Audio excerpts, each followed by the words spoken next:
अस्सलाम वालेकुम। वालेकुम सलाम सर। वालेकुम अस्सलाम।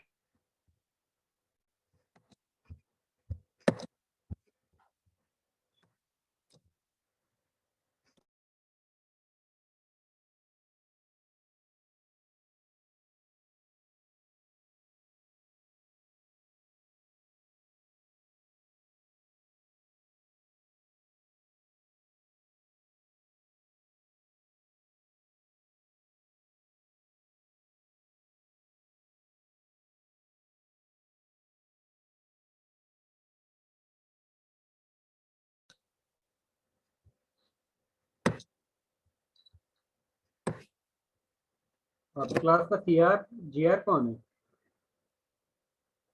सर सीआर उस्मान है और जीआर अमाइम है। तो इस सेक्शन में है? पता नहीं सर।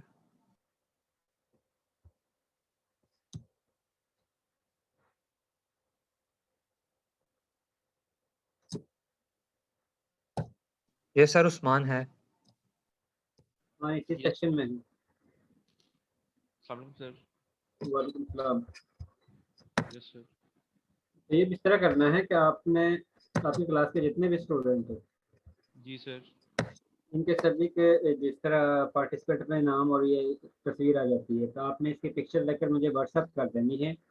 और कोई स्टूडेंट अगर जिस तरह बाद में ज्वाइन करता है या यानी कि डिस्कनेक्ट हो जाता है तो बाद में फिर दोबारा से ज्वाइन करता है, तो उसमें सभी ने अपना जो नाम और आईडी है वो उस्मान को सेंड कर देना। उस्मान की कंप्लीट लिस्ट बनाकर वो मुझे सेंड कर देना। जी सर ठीक है ओके। ठीक है, क्योंकि आज आप लोगों की क्लास जो है वो वर्क फ्रॉम होम से है, क्योंकि इसलिए कि जो है आप लोगों को ये भी बताया कि सर अरशद साहब जो लाइफ साइंस में हैं उसकी कोविड की वजह से डेथ हो चुकी है। Okay okay sir. तो इस वजह से मेरे ख्याल में एक वीक के लिए जो है आप लोगों को हमारे लिए वर्क फ्रॉम होम है। आप लोगों को पहले से ही वर्क ऑनलाइन सिस्टम चल रहा था, हमारा जो है इस वीक का दिया हुआ है, तो आपकी अटेंडेंस जो है वो सेव करके मैंने बाद में लगाया। सर आप इधर जूम मुझे जो है ना वो प्राइवेट मैसेज पे अपना नंबर सेंड कर दे कर दूंगा। ठीक है उस्मान, मैं बल्कि मेल कर देता हूँ आपको। चलें ठीक है ओके।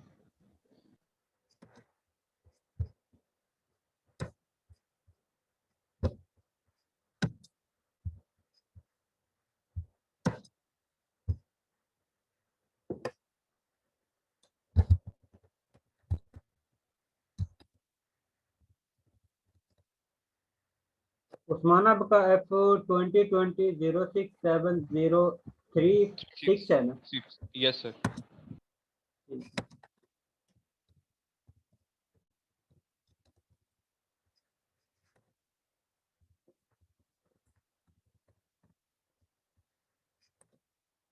ठीक है, मैंने नंबर आपको मेल कर दिया। Okay sir.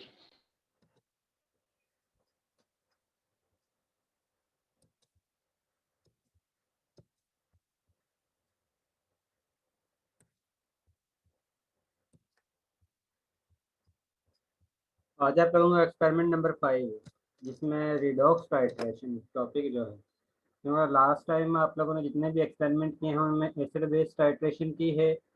इसके बाद एसिड बेस टाइट्रेशन की इंडिकेशन के लिए आप लोगों ने एक इंटरनल इंडिकेटर के जरिए आइडेंटिफाई करने का मेथड जो है वो किया है। इसके साथ पीएच मीटर के जरिए किस तरह आइडेंटिफाई करते हैं कि रिएक्शन कंप्लीट हुआ है या नहीं, इसके बारे में सीखा है। और एक आप लोगों ने ये देखा है कि बफर सॉल्यूशन किस तरह प्रिपेयर करते हैं और किस तरह बफर सॉल्यूशन अपनी पीएच को मेंटेन रखता है जिस वक्त आप लोग एसिड या बेस ऐड करते हैं। सर बफर कैपेसिटी भी की थी। जी, वो बफर सॉल्यूशन के अंदर ही बफर कैपेसिटी आपने दी थी। तो ये आप लोगों का थर्ड टाइप टाइट्रेशन है, जिसमें आप लोगों का रिएक्शन के अंदर ही ऑक्सीडेशन रिएक्शन भी होगा, रिडक्शन रिएक्शन भी होगा, क्योंकि इसमें आप लोगों ने एक ऑक्सीडाइजिंग एजेंट यूज करना है, एक रिड्यूसिंग एजेंट यूज करना है, और उस कंडीशन में आप लोगों के पास रिडॉक्स टाइट्रेशन होगी। और फिर आप लोगों ने बताना है कि वाकई कि आप लोगों का रिएक्शन जो है वो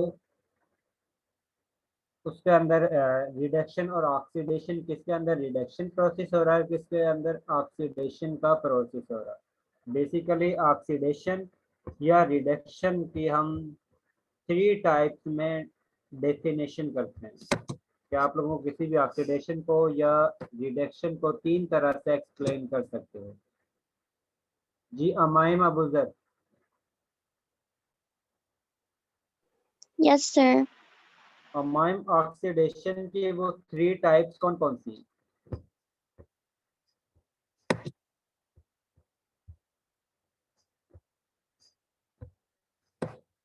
ऑक्सीडेशन को आप किस तरह डिफाइन करते हैं? Addition of oxygen atoms, loss of electrons, and loss of hydrogen atom. all right. Yeah. ठीक है। ऑक्सीडेशन का मतलब है या तो ऑक्सीजन की एडिशन होगी, यानी कि O2 की एडिशन,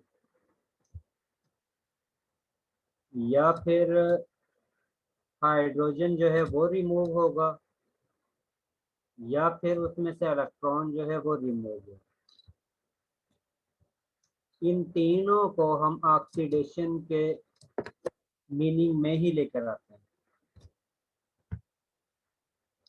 ठीक है। इसके इनवर्स जो है हम ऑक्सीडेशन को कहते हैं। ऑक्सीडेशन जो है वो इसके इनवर्स है, और इसको भी 3 टाइप में ही डिवाइड करते हैं, 3 तरह से ही इसको डिफाइन सर करते हैं। रिडक्शन सर रिडक्शन, रिडक्शन को भी हम 3 तरह से ही डिफाइन करते हैं, लेकिन डिफरेंस का क्या है ऑक्सीडेशन रिडक्शन में? रिडक्शन में जो है हाइड्रोजन की एडिशन को कहते हैं, या इलेक्ट्रॉन की एडिशन को कहते हैं, या ऑक्सीजन की रिमूवल को रिडक्शन कहते हैं। इसका रिडक्शन जो है वो दोनों एक दूसरे के अपोजिट हैं।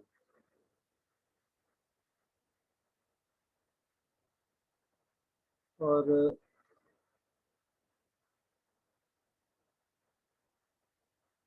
मेरे पास यहाँ पर लाइट चली गई है, ये याद रखना, ये मेरे सिस्टम कभी भी ऑफ हो सकता है, बल्कि आ गई है लाइट।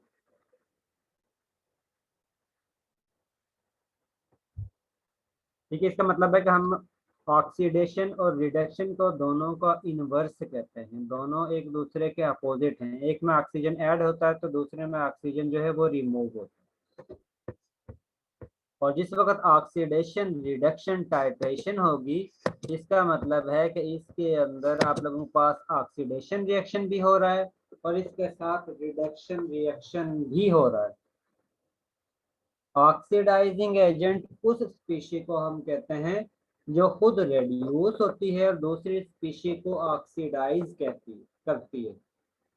इसी तरह रेड्यूसिंग एजेंट हम उस स्पीशी को कहते हैं जो खुद ऑक्सीडाइज होता है लेकिन सेकंड स्पीशी को रेड्यूस करता है, उसको हम रेड्यूसिंग एजेंट कहते हैं। अब ऑक्सीडेशन रिडक्शन टाइट्रेशन को हम रिडॉक्स टाइट्रेशन कहते हैं, क्योंकि इसमें हम ऑक्सीडेशन में से ये जो OXI है, सॉरी OX जो है, हम ये यूज करते हैं ऑक्सीडेशन का। ये जो आपका रिडॉक्स टाइट्रेशन है, इसके जो अब्रिविएशन है, इसके लिए हम OX जो है वो ऑक्सीडेशन का यूज करते हैं। और इसी तरह रिडक्शन का हम RED इसको यूज करते हैं, और इन दोनों को कंबाइन करके हम रिडॉक्स टाइट्रेशन इसको करते हैं। जिस तरह हम अब्रिविएशन यूज करते हैं ना, यानी कि शॉर्ट फॉर्म में उसको कंबाइन करके लिखते हैं। अगर हम लिखते हैं ऑक्सीडेशन फिर रिडक्शन फिर टाइट्रेशन, तो उसमें काफ़ी टाइम लगता है, इसलिए उसकी अब्रिविएशन हम यूज करते हैं रिडॉक्स टाइट्रेशन। रिडॉक्स टाइट्रेशन का मतलब है कि रिडक्शन और ऑक्सीडेशन टाइट्रेशन।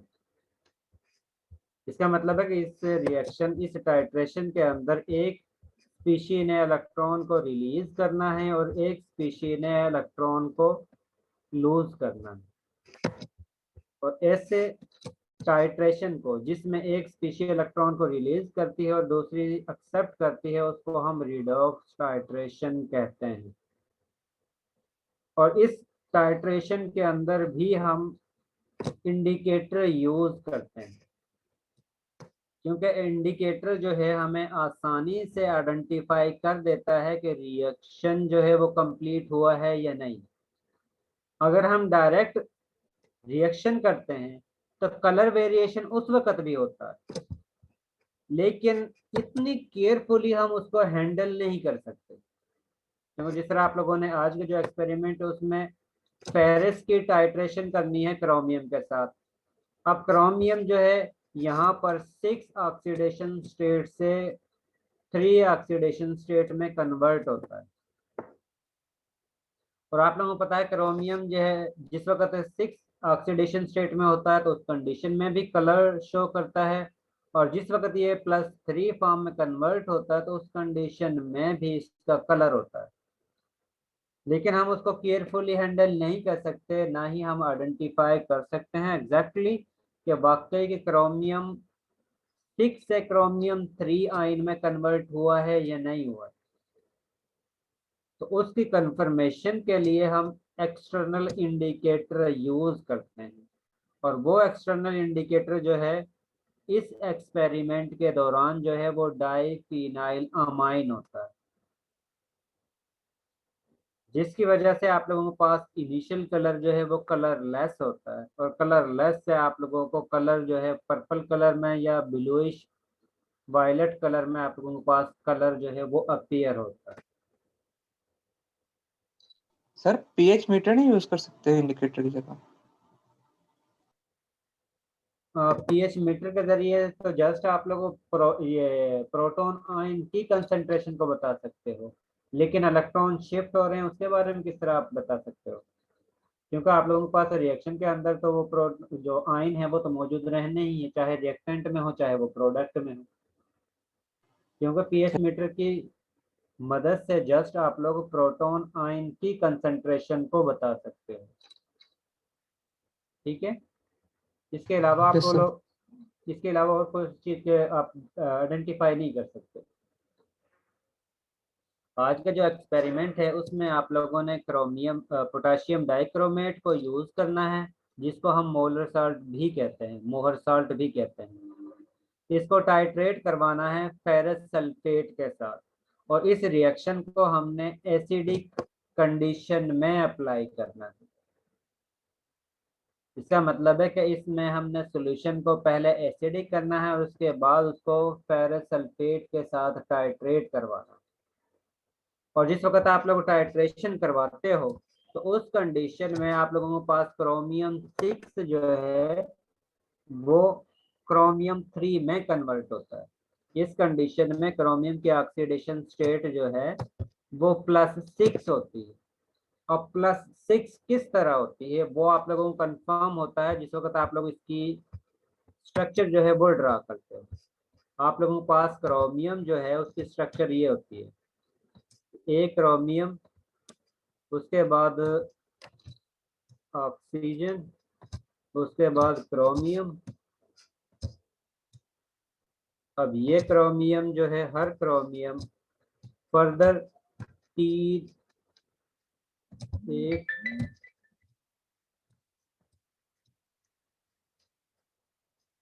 2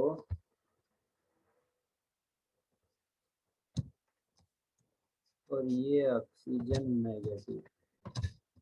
इसी तरह ये क्रोमियम भी 2 ऑक्सीजन के साथ डबल बॉन्ड और एक ऑक्सीजन के साथ सिंगल बॉन्ड के जरिए कनेक्टेड होता है। और जो ऑक्सीजन क्रोमियम के साथ सिंगल बॉन्ड के साथ अटैच होता है उन पर नेगेटिव चार्ज होता है। अब हम ये देखते हैं कि वो ऑक्सीडेशन बेसिकली उस पर प्लस चार्ज होता है जिसकी इलेक्ट्रोनेगेटिविटी कम होती है, और उस एटम पर प्लस नेगेटिव चार्ज होता है जिसकी इलेक्ट्रोनेगेटिविटी ज़्यादा होती है। और जिस वक्त हम ऑक्सीजन को कंपेयर करते हैं क्रोमियम के साथ तो क्रोमियम जो है वो ट्रांजिशन मेटल है और ऑक्सीजन जो है वो नॉन मेटल है। और हमें पता है जो नॉन मेटल है उसकी प्रॉपर्टी होती है कि वो इलेक्ट्रॉन को गेन करता है, और जो ट्रांजिशन मेटल है उसकी प्रॉपर्टी ये होती है कि वो इलेक्ट्रॉन को रिलीज कर सकती है। अब जिस वक्त हम ऑक्सीजन को क्रोमियम से कंपेयर करते हैं तो ऑक्सीजन की इलेक्ट्रोनेगेटिविटी ज्यादा होती है। इसका मतलब है कि ऑक्सीजन नए इलेक्ट्रॉन को गेन करना है और क्रोमियम नए इलेक्ट्रॉन को रिलीज करना है। अब कितने क्रोमियम इलेक्ट्रॉन को रिलीज करती है वो डिपेंड करता है कि क्रोमियम कितने बॉन्ड बनाती है। अब ये इसके जो स्ट्रक्चर है, इसमें एक क्रोमियम जो है वो 6 बॉन्ड बना रही है। 2 ऑक्सीजन के साथ डबल बॉन्ड है और 2 ऑक्सीजन के साथ सिंगल सिंगल बॉन्ड क्रोमियम ने बनाया हुआ है। इसका मतलब है कि जिस वक्त ये जिस ऑक्सीजन के साथ डबल बॉन्ड बनाएगी उसको क्रोमियम 2 इलेक्ट्रॉन डोनेट करेगी, और जिसके साथ सिंगल बॉन्ड बनाएगी इसका मतलब है उसको इसने 1 इलेक्ट्रॉन को डोनेट किया हुआ है। तो इस कंडीशन में ईच क्रोमियम ने 6 बॉन्ड बनाए हुए हैं, जिसकी वजह से हम कह सकते हैं कि क्रोमियम पर +6 ऑक्सीडेशन स्टेट है। इस पर भी +6 ऑक्सीडेशन स्टेट है और इस क्रोमियम पर भी +6 ऑक्सीडेशन स्टेट। ठीक है, लेकिन जिस वक्त ये क्रोमियम जो है रिएक्शन करता है फेरस सल्फेट के साथ, फेरस सल्फेट में फेरस जो है उस पर +2 चार्ज होता है, और जिस वक्त इन दोनों का रिएक्शन होगा, रिएक्शन के बाद यहाँ पर इक्वल का साइन नहीं है, यहाँ पर आप लोगों ने एरो डालना है। ये लैब मैनुअल में प्रिंटिंग में मिस्टेक है, यहाँ पर आप लोगों ने एरो डालना है। ठीक है, तो ये रिएक्टेंट है, ये आप लोगों की प्रोडक्ट स्पीशीज है। अब यहाँ पर आप लोगों के पास फेरस जो है वो +2 फॉर्म से फेरिक आयन में कन्वर्ट होता है। इसका मतलब है कि फेरिस फेरिक में कन्वर्ट हुआ है, इसका मतलब है कि उसने इलेक्ट्रॉन को रिलीज किया है। पोटेशियम डाइक्रोमेट के एक मॉलिक्यूल में 2 क्रोमियम एटम मौजूद हैं,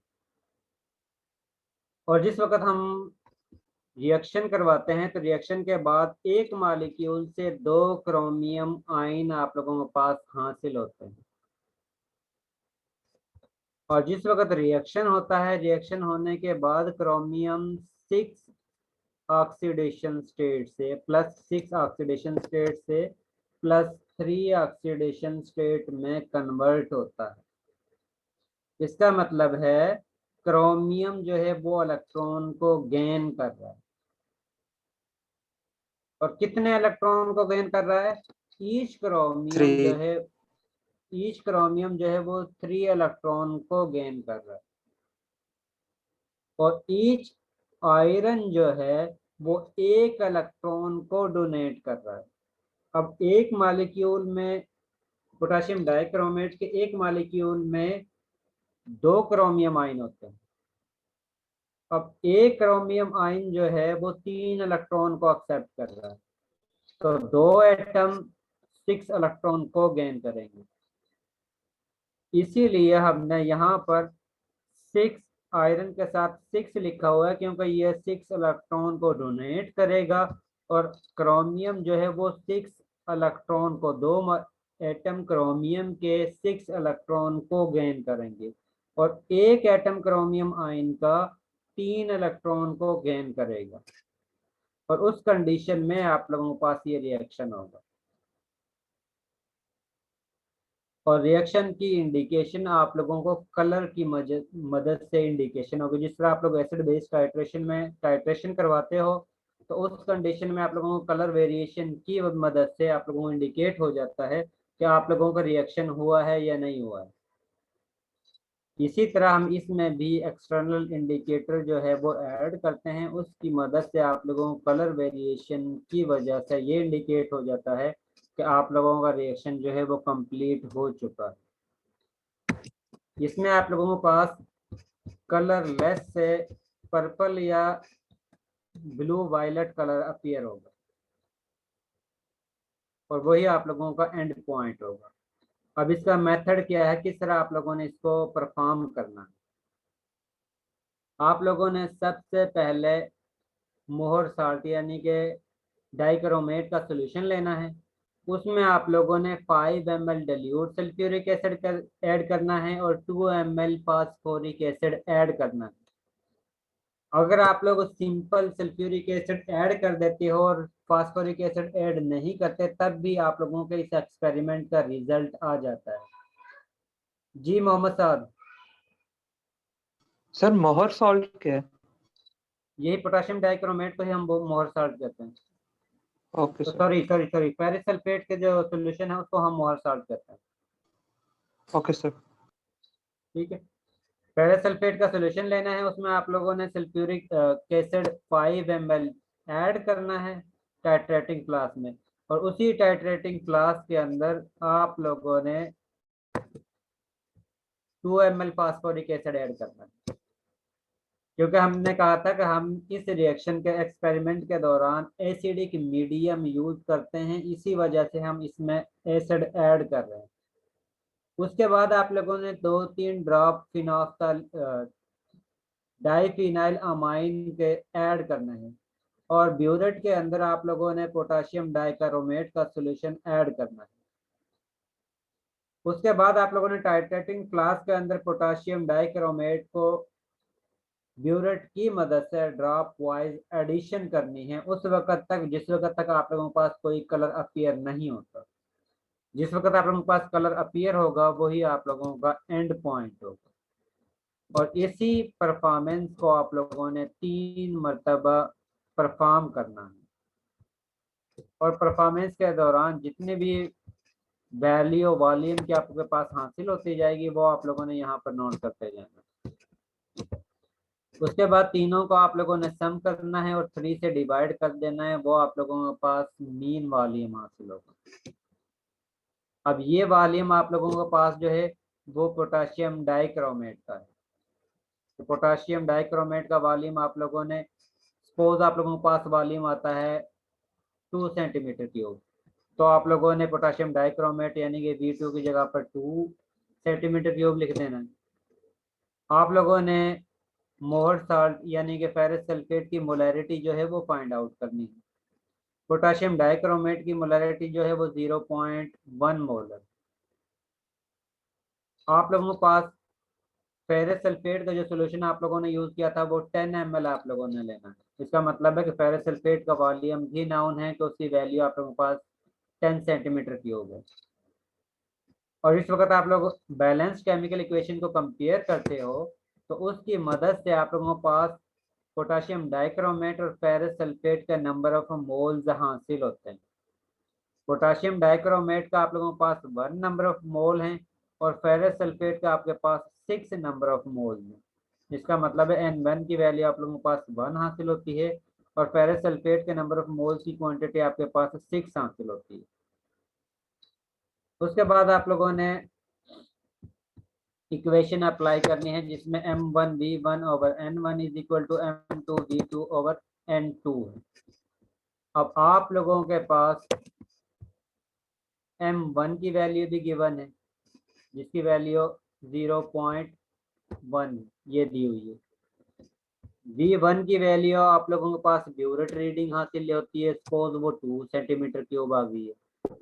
N1 की वैल्यू आप लोगों के पास गिवन है, उसकी वैल्यू 1 है। उसके बाद आप लोगों ने M2 जो है वो फाइंड आउट करना है। V2 की वैल्यू गिवन है वो 10 सेंटीमीटर क्यूब है और N2 की वैल्यू आप लोगों के पास 6 है। आप लोगों ने इसको जस्ट सॉल्व करना है कैलकुलेटर की मदद से, तो आप लोगों के पास फेरस सल्फेट की मोहर साल्ट की कंसंट्रेशन मोलैरिटी जो है वो फाइंड आउट हो जाएगी। अगर आप लोग इस मोलैरिटी को मल्टीप्लाई करते हो इसके मोलर मैथ से तो आप लोगों के पास मैथ हासिल हो जाएगी। और जिस वक्त आप लोगों के पास मैथ हासिल होगा वो आप लोगों के पास जो भी वॉल्यूम आप लोगों ने यूज किया है उतने वॉल्यूम में आप लोगों के पास वो अमाउंट होगी। और अगर आप लोग उसको परसेंटेज में कन्वर्ट करना चाहते हो तो उस मैथ से आप लोगों ने जो आप लोगों ने हासिल किया है उसको डिवाइड करना है और 100 से मल्टीप्लाई कर देना है, तो आप लोगों के पास वो अमाउंट जो है वो परसेंटेज में हासिल हो जाएगी। और लास्ट में आप लोगों ने इसका रिजल्ट लिख देना है कि आप लोगों ने ये परफॉर्म किया है, और इस कंडीशन में आप लोगों के पास बोहर साल्ट आप लोगों को जो दिया था उसकी मोलैरिटी जितनी भी आप लोगों के पास हासिल होती है उसका लिख देना है, और उसके साथ आप लोगों ने उसका परसेंटेज लिख देना है कि इतने परसेंटेज जो है इसके अंदर सोल्यूशन के अंदर मोहर साल्ट की मौजूद। ठीक है, ये चीज क्लियर है।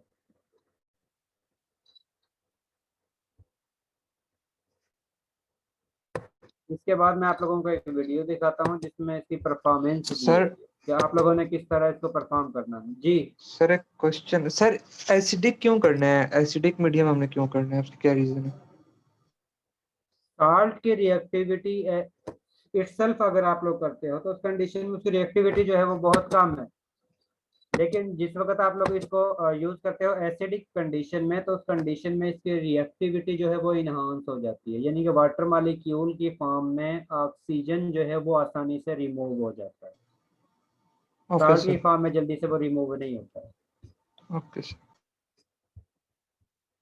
इस वजह से हम इसको एसिडिक मीडियम में यूज करते हैं।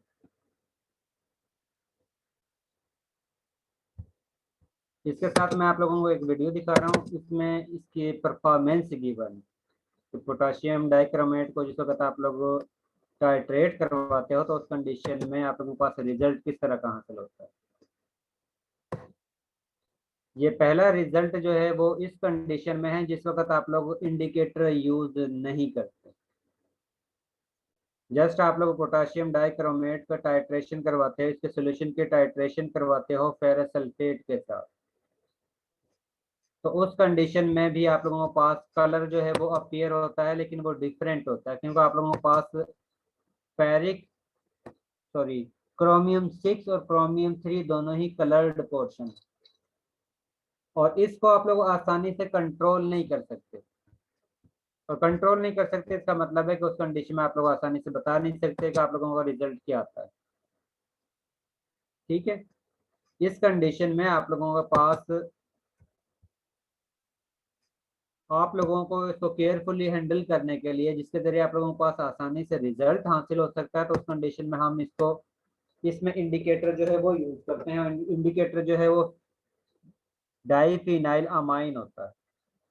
आप लोगों ने सबसे पहले जो है वो सॉल्यूशन लेना है, सॉल्यूशन के अंदर उसको एसिडिक बनाना है, एसिडिक सॉल्यूशन।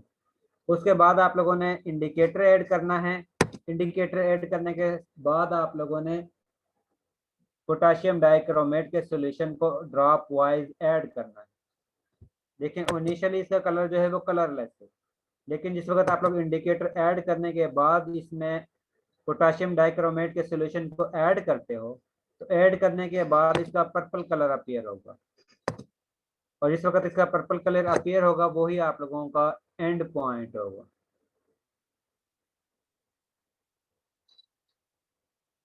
आप लोगों के पास इस जैसा कलर होगा, और जिस वक्त ये कलर अपीयर होगा इसका मतलब है कि रिएक्शन जो है वो कंप्लीट हो चुका है, और उस कंडीशन में आप लोगों ने वॉल्यूम जो है वो नोट कर लेना।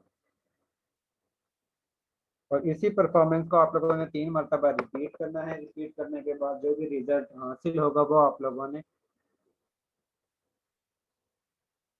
उसकी मदद से आप लोगों ने कैलकुलेशन कर लेना। जी इस में से अगर किसी को कुछ पूछना है तो वो आप लोग पूछ सकते हो।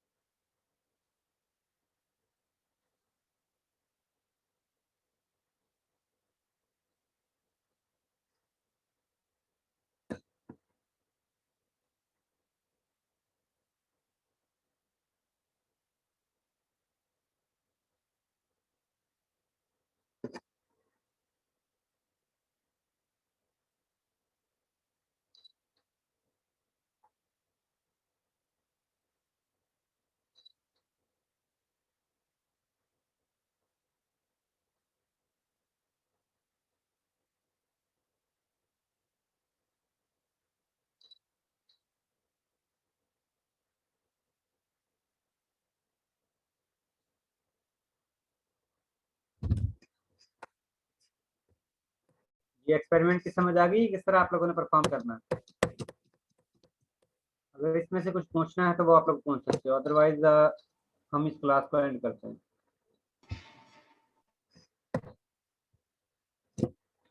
और मोहम्मद उस्मान, जी सर मैंने आपको पहले सेंड की थी तो वो उसमें 2 स्टूडेंट मिस थे, मैं आपको दोबारा सेंड कर रहा हूँ सर। हाँ इस तरह करना है, जो भी यानी स्टूडेंट ऐड होता है उसका नाम और आईडी वगैरह लिखकर उसमें अपने ऐड करके मुझे सेंड कर देना। जी सर मैं आपको सेंड कर रहा हूँ, व्हाट्सएप कर रहा हूँ, मैंने और कोई स्क्रीनशॉट ले भी लिया। स्टूडेंट जो लेट ज्वाइन करता है तो उसने अपना नाम और आईडी जो है वो मोहम्मद उस्मान को सेंड कर देना है, और मोहम्मद उस्मान जो है वो मुझसे शेयर कर देंगे कि आज की क्लास में कौन कौन स्टूडेंट प्रेजेंट है। ठीक है, क्योंकि इस जी क्लास में आप लोगों की स्ट्रेंथ जो है वो 30 की है और स्टूडेंट जो है इस वक्त 27 है, यानी कि 3 स्टूडेंट जो हैं वो आज के लैब में एब्सेंट है।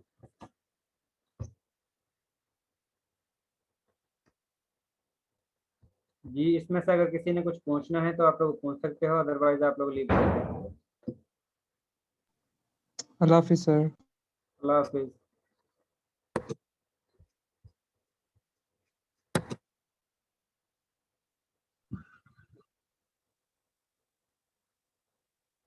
Sir, जी the thing that Saad said about using the pH meter, we don't use it because it's inaccurate, right? जी Technically, can't we use it because in a neutralization reaction, it should be the pH should be near 7? नहीं, हम इसमें neutralisation का reaction नहीं है ये, But it's क्योंकि यहाँ redox, sorry isn't it a redox titration? So देखें, कुछ रिएक्शन को करवाने के लिए हमें कुछ मीडियम की जरूरत होती है। कुछ रिएक्शन तो ऐसे होते हैं जिनको डायरेक्ट मिक्स करें तो रिएक्शन हो जाते हैं, लेकिन कुछ रिएक्शन को करवाने के लिए हमें एक्सटर्नल सोर्स यूज करने पड़ते हैं, और वो एक्सटर्नल सोर्स रिएक्शन को फैसिलिटेट करते हैं। बेसिकली इस रिएक्शन के अंदर अगर आप लोग डायरेक्ट करते हो तो उस कंडीशन में भी आप लोगों को कुछ ना कुछ मीडियम यूज करना पड़ेगा। साल्ट की रिएक्टिविटी एसिडिक कंडीशन में ज्यादा होती है। पोटेशियम डाइक्रोमेट को अगर आप लोग एसिड ऐड करते हो तो उस कंडीशन में ये क्रोमिक एसिड में कन्वर्ट होता है, और क्रोमिक एसिड की रिएक्टिविटी बहुत ज्यादा होती है सिंपल पोटेशियम डाइक्रोमेट की निस्बत। अगर आप लोग किसी बीकर के अंदर भी पोटेशियम डाइक्रोमेट के अंदर सल्फ्यूरिक एसिड ऐड करते हो तो वो इतना हीट अप होता है कि आप लोग उसको हाथ से पकड़ नहीं सकते। इसका मतलब है कि रिएक्शन जो है वो इतना एक्सोथर्मिक होता है और उसकी रिएक्टिविटी बहुत ज्यादा होती है, और इस क्रोमिक एसिड को स्किन से भी टच नहीं होने देते क्योंकि इसकी वजह से रिएक्टिविटी इसकी बहुत ज्यादा इन्हांस हो जाती है। अगर डायरेक्ट यूज करते हैं तो उस कंडीशन में इसकी रिएक्टिविटी पोटेशियम डाइक्रोमेट की कम होती है। तो इसकी रिएक्टिविटी को ज़्यादा करने के लिए कि हमें रिएक्शन जो है वो फ़ौरन से हासिल हो जाए, इसलिए हम इसमें chromic acid sulphuric acid add करते हैं, और हर मरतबा इस सोल्यूशन को हम फ्रेश प्रिपेयर करते हैं क्योंकि ये इन्वायरमेंट में भी ऑक्सीडाइज हो जाता है, यानी कि इन्वायरमेंट के साथ भी ये रिएक्शन कर जाता है। क्योंकि बेसिकली हमें इस एक्सपेरिमेंट के लिए जो क्रोमिक एसिड है उसको यूज़ करना होता है, लेकिन इसमें हम इसको फ्रेश इसलिए प्रिपेयर करते हैं क्योंकि अगर आप लोग इसको बनाकर 1 हफ्ते के लिए या 2 हफ्ते के लिए रख देते हो तो उस कंडीशन में ये इन्वायरमेंट में जो ऑक्सीजन मौजूद होती हैं उनके साथ रिएक्शन शुरू कर देता है, और जिस वक्त ये रिएक्शन करता है तो उस कंडीशन में इसकी नेचर जो है वो टोटली चेंज हो जाती है। इसकी रिएक्टिविटी बहुत ज़्यादा है, इसका मतलब है कि इसकी स्टेबिलिटी क्रोमिक एसिड की बहुत कम है। इसी वजह से हम इसको फ्रेश प्रिपेयर करते हैं, और इसी वजह से हम पोटेशियम डाइक्रोमेट की निस्बत क्रोमिक एसिड में इसलिए कन्वर्ट करते हैं तो उस कंडीशन में उसकी रिएक्टिविटी बहुत ज़्यादा हो जाती है। thank you, sir. Most welcome. अल्लाह हाफिज। अगर कोई किसी और का क्वेश्चन है तो आप लोग पूछ सकते हो, अदरवाइज लीव कर सकते हो। अल्लाह हाफिज। अल्लाह हाफिज सर। अल्लाह हाफिज।